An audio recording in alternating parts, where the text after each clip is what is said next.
La parola ora per il gruppo Europa delle Nazioni della Libertà all'onorevole De Graaf. Mr. President, I welcome Mr. Rutte to this Parliament, and I guess we will see him quite often in the future when he has accepted the position of Mr. Tusk as President of the European Council. When we discuss the future of the EU, we must most certainly address the situation of the rule of law in the Member States. And the majority of this Parliament has serious concerns about the rule of law in Hungary, Poland, Malta, Slovakia. And therefore it has started the monitoring group on the rule of law, and your party is member of the ALDE, and a colleague of you in this Parliament, Ms. In 't Veld, presides over this monitoring group.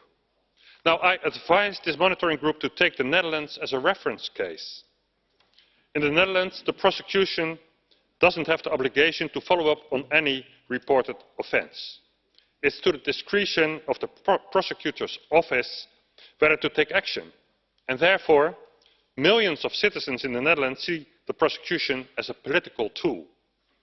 And this was recently confirmed in a report by the WODC, a scientific institution that advises the Dutch government. And the report stated that over the last decade there has been no prosecution of extreme left violence. And I give you another example. A group of rejected asylum seekers looking for a place to stay last month broke into a house near Amsterdam, and they claimed the property as theirs and tried to chase away the inhabitants. Although this attempt failed, the state prosecution didn't want to take legal action, and they allowed this behaviour. To me, it's absolutely clear that applying the law to one group and letting another off the hook creates legal inequality. It breaks the rule of law. And these are the Netherlands of Mr. Rutte and Mrs. In 't Veld today. I have a serious advice to Mr. Rutte with regard to his European ambitions. If you want an EU where the rule of law applies, start at home. And I quote, "Get your house in order."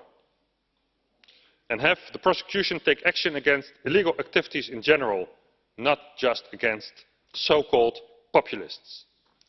And the second issue I would like to address is illegal migration. The EU is in a complete deadlock on how to deal with illegal migrants.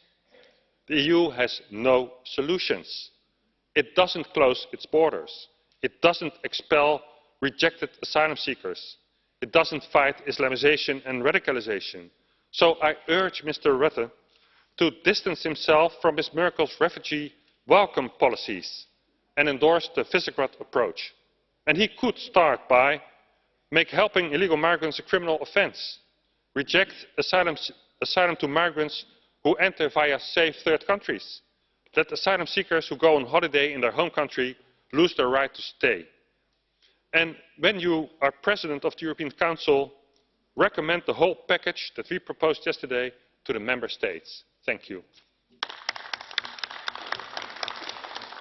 La parola all'onorevole James, non iscritto. Good morning, Prime Minister, and thank you for coming to the Chamber and for taking questions. I've got three for you, sir. Now, the first one concerns trade, and you've made the point that the Dutch economy depends on trade with the United Kingdom as